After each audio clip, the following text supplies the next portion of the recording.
dengan Bu Lili mengundurkan diri ini ternyata untuk menutupin mungkin ada yang lain yang terlibat di kasus itu, Pak? Ya, memang akhirnya banyak spekulasi seperti itu. Benarkah Bu Lili mundur Sendiri. itu untuk menutupi? Bisa jadi iya, tapi bisa jadi tidak. Di media itu ada yang mengatakan bahwa ada diduga pimpinan KPK tertentu, baik Bu Lili atau yang lain, itu berupaya mempengaruhi Dewan Pengawas. Loh, kalau sampai seperti itu kan apa ya? Ya parah lah gitu.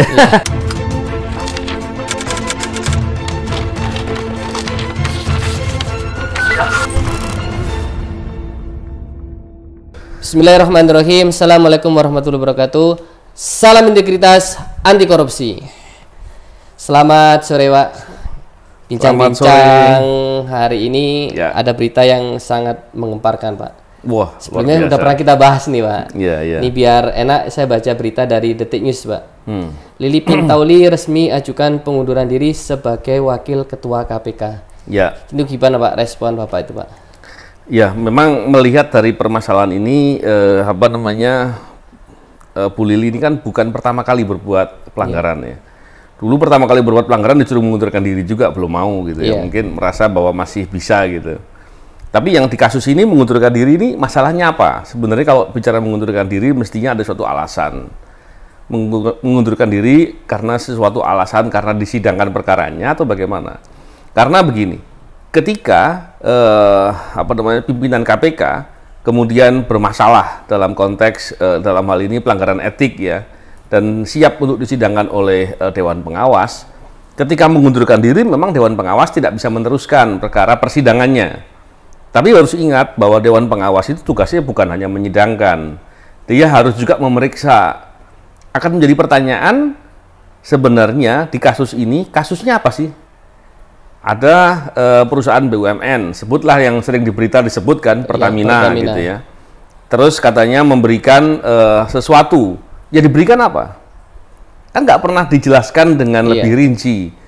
Ada saya kenapa ingin menceritakan itu karena ada mantan politisi yang pernah bicara bahwa pembagian tiket itu biasa. Ini tiket biasa tuh bukan gitu. Ini kan menarik ya.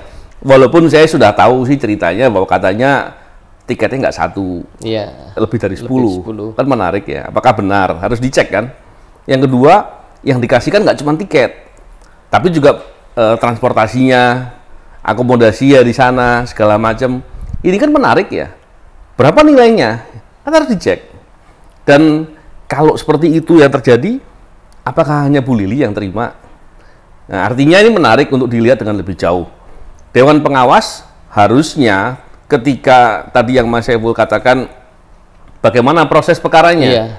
Memang kalau perkara sidangnya berhenti karena sidang berdasarkan kepada satu orang yang dituduh apa. Itu yang disidangkan. Tapi perlu dipahami bahwa ketika ada dugaan pelanggaran, maka Dewan Pengawas itu pertama kali melakukan apa sih? Pemeriksaan dulu. Dia periksa dulu, ini seperti apa kasusnya.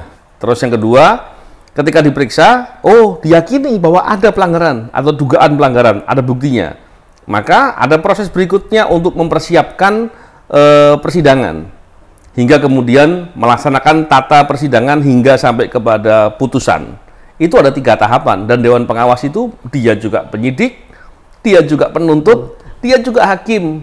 Jadi Dewan Pengawas tidak hanya bertugas sebagai hakim. Berkaca dengan hal itu, di KPK dulu tugas pemeriksa dilakukan oleh pengawas internal. Ketika pengawas internal selesai melakukan pemeriksaan dan mengetahui ada bukti yang jelas bahwa insan KPK, baik pimpinan atau siapapun, ada yang diduga berbuat pelanggaran etik, maka dia akan membawa kepada majelis pertimbangan pegawai. Majelis pertimbangan pegawai inilah yang akan melihat apakah dalam hal ini perlu untuk disidangkan, atau yang bersangkutan mengakui, maka langsung dirumuskan untuk diberikan hukuman. Sebenarnya agak mirip-mirip dengan sistem pidana di Amerika, di Anglo-Saxon. Itu seperti itu kurang lebih. Mereka kalau mengakui, ya dihukum. Kalau nggak mengakui, maka disidang. Nah, proses sidang, kalau pimpinan KPK yang berbuat, maka dibentuk komite etik yang menyidangkan. Jadi melihatnya begitu. Jadi ada beberapa isu tadi. Saya yang pertama adalah terkait dengan sebenarnya perbuatannya apa sih? Apakah benar persepsi beberapa orang yang mengatakan bahwa seolah-olah hanya menerima tiket biasa, tiket nonton balapan MotoGP? Apakah hanya itu? Terus tiketnya berapa yang dikasih gitu? Terus tiket atau betul dugaan beberapa orang yang mengatakan bahwa itu juga ada transportasinya juga, akomodasinya, hotel dan lain-lain. Apakah seperti itu? Benar apa enggak? Terus apakah pimpinan KPK-nya yang lain ada yang terlibat atau pegawai KPK yang lain yang terlibat? Nah, ini harusnya Dewas tidak terus kemudian, oh selesai perkaranya, berarti tutup. Enggak, Dewas bertugas kok memeriksa. Jadi nggak boleh membiarkan. Tadi Bapak jelaskan kan Bu Lili Pintauli kan dapat sponsor lah, gratifikasi dari salah satu BUMN kan, Pertamina lah. Nah, dan di sisi lain kan Pertamina ini kan juga ada kasus Pak yang berjalan di KPK itu Pak. Itu saya lihat di berita juga. Benar apa tidaknya kan kita mesti lihat. Tapi ketika diberitakan, masa sih yang diberitakan bohong gitu kan? Bahwa di Pertamina saya nggak tahu siapa pejabatnya atau siapa yang diduga ada dugaan perbuatan korupsi. Tapi kan KPK lagi meriksa ke sana. Kalau pimpinannya kemudian menerima sesuatu, ini masalahnya serius. Tidak hanya gratifikasinya saja, tapi masalah yang jauh lebih serius. Tapi ini gambaran yang kemudian kita bisa jadikan cerminan untuk melihat bagaimana pimpinan KPK itu memposisikan dirinya mereka dalam melakukan tugas-tugasnya. Yang kedua juga jadi cerminan bagaimana Dewan Pengawas ketika merespon ketika ada pelanggaran-pelanggaran seperti ini. Ini cerminan juga. Tapi yang nggak kalah penting adalah pelapornya itu bukan pimpinan KPK atau pegawai KPK rasanya. Orang luar. Itu jadi yang serius. Tadi jadi tanda tanya tuh Pak, ketika Bu Lili Pintauli mendapatkan gratifikasi nonton MotoGP, dan tentunya kan beliau tidak masuk kerja atau izin lah Pak ke luar kota. Dan pastikan sesama pimpinan kan mengetahui hal itu Pak. Betul. Jadi memang pimpinan KPK itu kan kolektif kolegial. Jadi karena kolektif kolegial di antara pimpinan itu biasanya saling melihat siapa yang akan hadir di kantor dan lain-lain. Karena ketika sewaktu-waktu mengambil keputusan, itu pimpinan KPK paling enggak 3 orang ada di kantor. Memang sekarang ada mekanisme pengambilan keputusan melalui online, tapi pembagian tugas dan lain-lain membuat mereka saling mengetahui dan saling memperhatikan kegiatan sesama pimpinan. Pertanyaannya ketika pimpinan Lili Pintauli ini waktu itu pergi nonton ini, yang lain seperti apa gitu. Artinya pasti tahu dong. Gitu, Pak? Pasti tahu dong. Yang kedua, pegawai lainnya ada yang ikut enggak? Dan saya yakin ada. Cuman kan itu porsi Dewas ya, Dewan Pengawas. Nah, Dewan Pengawasnya terganggu enggak? Atau memang sengaja udah deh biar nggak ribut terlalu besar, udah ditutup sampai di sini. Atau seperti itu? Sayang sekali lah. Dan itu menunjukkan level integritas. Tadi kembali ke Dewas Pak. Dewas kan udah mutusin menutup kasusnya Ibu Lili. Sidangnya. Ya. Kasusnya harusnya bukan, belum. Nah, kalau misal ini diambil alih oleh kepolisian, kan ada berita itu di kanal berita DPR mendorong untuk diperiksa dilanjutkan oleh kepolisian. Ya, jadi begini. Terkait dengan pemeriksaan lebih lanjut dalam domain pidana, kita mesti melihat dengan perspektif aturan dulu ya. Pertama, memang kan saya mendengar ya rilisnya salah satu pimpinan dari Dewan Pengawas yang mengatakan bahwa Dewan Pengawas tidak berwenang menangani perkara tidak pidana. Semua orang juga sudah tahu, gitu kan? Masa yang jelas mau disampaikan? Pertanyaannya adalah, sebagai seorang warga negara, kita punya hak untuk melaporkan apabila mengetahui ada dugaan tidak pidana. Punya hak, yang pertama. Yang kedua, di pasal 108 ayat 3 di Undang-Undang Nomor 8 tahun 81 dikatakan bahwa pegawai negeri yang bertugas atau dalam rangka melakukan tugasnya ketika mengetahui ada dugaan tidak pidana wajib melapor. Dewan Pengawas pegawai negeri atau bukan? Iya. Pegawai negeri. Dia wajib. Kalau seandainya dia mau ingkari bahwa dia nggak wajib melapor, dia berhak lah paling tidak. Ketika berhak dengan integritasnya nggak pengen melapor, itu jadi masalah kan? Lapornya kemana? Nggak harus ke polisi, jaksa bisa, KPK sendiri bisa. Jadi ketika hal itu harusnya dilapor, pertanyaannya kenapa nggak dilapor? Nah, ini yang menjadi penting. Ketika dilaporkan, maka perbuatan tadi itu sebenarnya kualifikasinya bukan hanya dalam domain pelanggaran etik saja, tapi sudah diyakini sebagai tidak pidana. Bukan sekali ini, kejahatan yang diduga pelaku kejahatan, perbuatan kejahatan yang dilakukan yang disidangkan di etik di tahap awal bertemu dengan pihak berperkara, itu kejahatan, itu tidak pidana. Tapi itu nggak dilaporkan juga oleh Dewan Pengawas. Jadi sebenarnya pemahaman ini yang penting ya. Jadi biar publik juga mesti harus bisa mengkritisi atau melihat. Karena tidak boleh kita membiarkan. Ya walaupun saya juga beberapa kali memperhatikan ada yang kemudian membelanya dengan rasanya tanpa mengetahui peraturan lah. Tapi tetap kita sebagai orang yang paham harus menyampaikan. Kenapa? Karena KPK ini lembaga penegak hukum yang bertugas memberantas korupsi. Kalau terus kemudian masih berbuat korupsi, nggak mungkin bisa diharapkan. Kalau kemudian tidak berintegritas atau tidak menjaga integritasnya, bagaimana bisa dipercaya? Dan bagaimana kemudian bisa bekerja dengan profesional? Dan yang kemudian ketika ada korupsi dan kemudian tidak diungkap dengan sungguh-sungguh, bagaimana mungkin akan mengungkap kasus-kasus korupsi di luar? Itu menjadi problem. Mungkin gini Pak, dengan Bu Lili mengundurkan diri ini ternyata untuk menutupin mungkin ada yang lain yang terlibat di kasus itu Pak. Ya, memang akhirnya banyak spekulasi seperti itu. Benarkah Bu Lili mundur itu untuk menutupi? Bisa jadi iya, tapi bisa jadi tidak, kan gitu. Tapi rasanya iyanya agak lebih besar lah. Iya Bapak, ini seperti yang kemarin Pak. Kemarin kan itu belum terkonfirmasi Bu Lili mengundurkan diri. Ternyata kan mengundurkan diri beneran. Seperti halnya ini kan Pak. Iya. Jangan-jangan ya juga gitu kan Pak. Tapi yang nggak kalah penting adalah setiap perbuatan pelanggaran ini harus diusut agar menjadi pesan buat insan lainnya, jangan berbuat hal yang serupa. Atau kalau dalam perspektif hukum pidana itu ada istilahnya efek jera gitu ya istilahnya ya. Kalau efek jera, deterrent effect gitu ya, itu dibentuk, maka harapannya orang tidak berani berbuat. Tapi kalau ternyata berbuat pelanggaran, bahkan berbuat kejahatan atau tidak pidana korupsi, ternyata ada pintu keluarnya dari belakang, terus gimana gitu? Itu kan serius ya. Nah ini yang penting untuk kita mesti harus lihat sebagai hal yang kita bersama mesti kritisi dan terus menyuarakan hal seperti ini. Jika emang ini kenyataannya kasus ini emang berhenti, tidak ada tindak lanjutnya lagi maupun di kepolisian tidak ada penyelidikan untuk kasus ini, gimana itu Pak?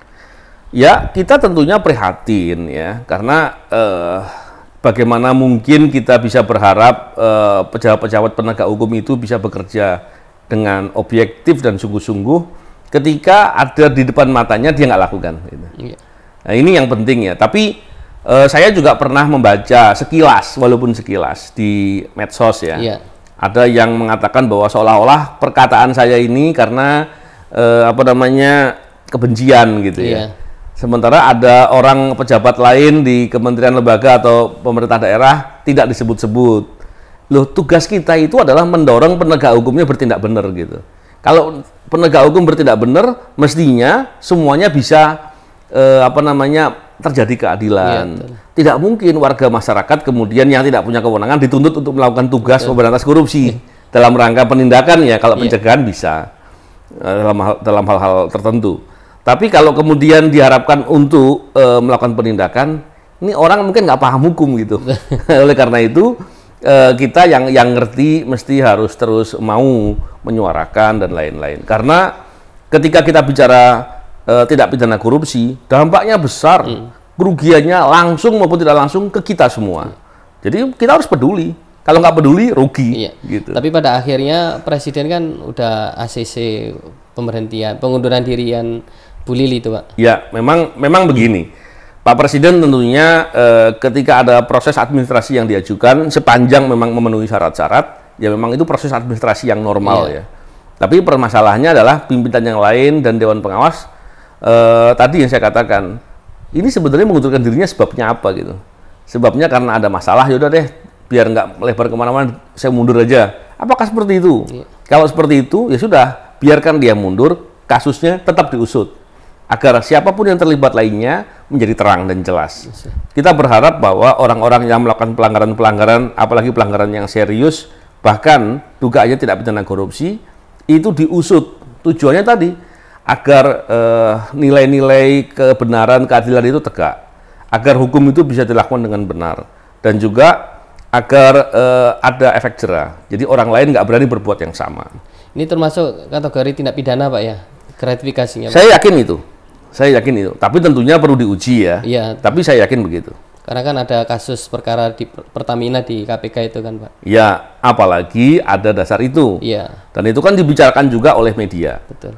Dan itu menarik menurut saya untuk dilihat. Saya juga membaca loh, di media itu ada yang mengatakan bahwa ada diduga pimpinan KPK tertentu, baik Bu Lili atau yang lain, itu berupaya mempengaruhi Dewan Pengawas. Loh, kalau sampai seperti itu kan apa ya? Ya parah lah gitu. Saya mau ngomong bingung mau ngomong apa. Itu ada Pak, itu salah satu berita kalau nggak salah dari Tempo itu Pak. Yang Bu Lili mencoba untuk menyuap Dewas Pak. Iya. Itulah yang saya prihatin gitu. Terus kita mau ngomong apa lagi? Padahal saya dulu waktu masih di KPK, saya paham betul bagaimana zero tolerance di KPK. Bagaimana di KPK itu sesama pegawai itu sangat wajar jeruk makan jeruk. Iya. Nggak ada yang saling ingin nutupi, nggak ada. Buktinya sebelum saya disingkirkan dari KPK, ada oknum penyidik kita laporkan kok. Ada buktinya kita laporkan. Dan sampai sidang kan, dan kemudian diberikan hukuman pidana, kami laporkan. Itu menunjukkan bahwa kami punya komitmen. Ya, kalau terus orang-orang yang mau benar-benar menjaga independensi KPK, bisa KPK bekerja benar, kemudian sudah semakin udah deh, daripada dilaporkan juga yang melapor justru kena masalah. Terus siapa lagi yang bisa diharapin? Tadi kan Bu Lili mencoba untuk menyuap Dewas Pak ya. Jangan-jangan dapat gratifikasinya gede Pak. Nah itu Pak, yang harus dicari tahu. Bukan sekedar itu. Saya juga mendengar dari beberapa pembahasan di media bahwa pada saat dilaporkan pertama kali sempat dibuat adanya kwitansi palsu. Ya itu. Apa kwitansi palsunya? Diduga dari orangnya Bu Lili, diduga, tentunya harus dicek ya. Dan saya yakin Dewas punya buktinya. Itu membuat kwitansi palsu seolah-olah bahwa pembelian tiket yang beberapa itu, saya yakin lebih dari 10 ya, tapi tentunya harus dilihat. Terus juga akomodasi dan transportasinya melalui travel tertentu, itu katanya dibuatkan kwitansi seolah-olah Bu Lili membayar dengan uang tunai katanya. Ini kan menarik ya, betul. Bukan sekedar menerimanya saja, tapi membuat surat palsunya ini kan juga masalah baru. Dan ternyata Dewan Pengawas, ya mereka kan orang-orang yang punya pengalaman lah. Beberapa adalah hakim, ya. Bahkan ketika hakim yang masa sih nggak punya keahlian untuk melihat dengan jeli. Ya alhamdulillah ternyata Dewan Pengawas bisa mengetahui soal palsunya itu. Terus apakah ini menjadi masalah yang masalah yang sederhana? Enggak, ini masalah yang sangat serius. Jadi jangan dilihat dari mundurnya saja, kasusnya harus dilihat. Memang betul persidangannya berhenti, memang betul. Karena kalau bukan pegawai KPK, yang mau disidangkan apa? Saya terima pendapat itu ya, atau pandangan itu. Walaupun ada beberapa rekan ahli hukum yang tetap berpandangan bahwa itu tetap bisa jalan. Ya sah-sah saja punya pandangan-pandangan hukum. Tapi ketika kasusnya tidak kemudian diperiksa pihak lain yang terlibat, tidak diperiksa ketika ada dugaan tidak pidana atau kejahatan yang terjadi, tidak dilaporkan ke penegak hukum lain, ini masalahnya ya kebangetan. Tadi kan Dewas sudah dapat bukti kwitansi pemalsuan Pak, diduga palsu kan gitu Pak. Ya. Dan itu kan udah ranahnya udah jelas kan Pak, bersalah kan gitu Pak. Artinya niatnya itu nggak baik. Kalau itu betul kwitansinya itu benar-benar dibuat dan itu memang palsu, itu niatnya sudah nggak baik. Pertanyaannya adalah sudah berbuat salah, berupaya menutupi dengan dibuatkan surat itu, berarti yang terlibat banyak gitu. Mungkin nggak dia sendiri, nggak mungkin. Nggak mungkin. Tadi ada pasti 12. Banyak yang terlibat. Nah ini harus diusut demi kepentingan penegakan hukum yang bermartabat, demi kepentingan penegakan hukum yang berintegritas. Dan itu harus jadi contoh.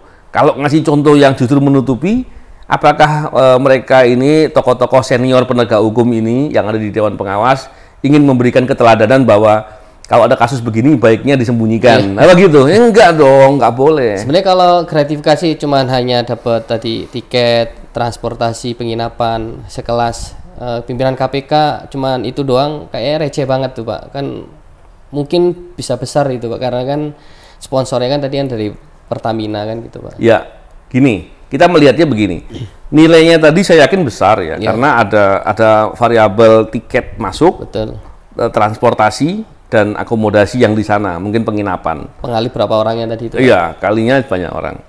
Nilainya saya kira nggak besar, bukan kecil, besar. Maaf, saya kebalik. Terus ketika melihat dari perspektif pemberinya, yang diduga orang yang punya masalah di KPK, iya. Kalau betul, itu menjadi berlipat lagi permasalahannya, menjadi serius. Orang kemudian akan berasumsi, apa cuman itu? Atau ada yang lain pemberiannya? Kan akan jadi lihat sebagai hal yang sangat serius. Terus kemudian ada upaya untuk menutupi dengan sedemikian rupa. Baik dengan tadi membuat bukti yang tentunya tidak benar, dan kemudian ada berupaya untuk mempengaruhi Dewan Pengawas. Kalau betul yang disebut di berita, dan saya membaca berita itu, saya pikir kan ini masalah yang sangat serius, kompleks. Tidak hanya melibatkan terkait dengan Bu Lili. Bu Lili juga pertanggungjawabannya bukan cuma etik, pidananya juga. Yang terlibat lainnya siapa? Itu semua menjadi jelas. Jangan Bu Lili ini hanya dikorbankan, Pak. Boleh bilang kita pandangan seperti itu. Kalau dikorbankan saya nggak sepakat ya, karena dia berbuat. Ya, tapi kan masalahnya untuk menutupi yang lain lah, Pak. Untuk menutupi yang lain. Tapi saya pikir kalaupun dia berbuat begitu, berarti kan ada persekongkolan. Iya. Yang bersekongkol siapa? Apakah Dewan Pengawas ikut bersekongkol? Saya nggak yakin. Walaupun saya kemudian malah bertanya lagi, ya kan? Saya di awal nggak yakin, karena saya kenal betul beliau-beliau satu persatu. Saya kenal satu-satu. Dan kemudian dengan sekaliber atau setinggi itu kredibilitas beliau-beliau ini, masa iya berbuat begitu? Tapi kok diam saja gitu. Betul. Kini itu Pak, nanti kita sambung lagi untuk pembahasan tentang Bu Lili, update-nya ke depan seperti apa Pak? Untuk khusus kasus pidana ini dibawa ke ranah kepolisian atau udah selesai gitu aja Pak? Siap, terima kasih Pak atas pencerahannya. Salam integritas, anti korupsi.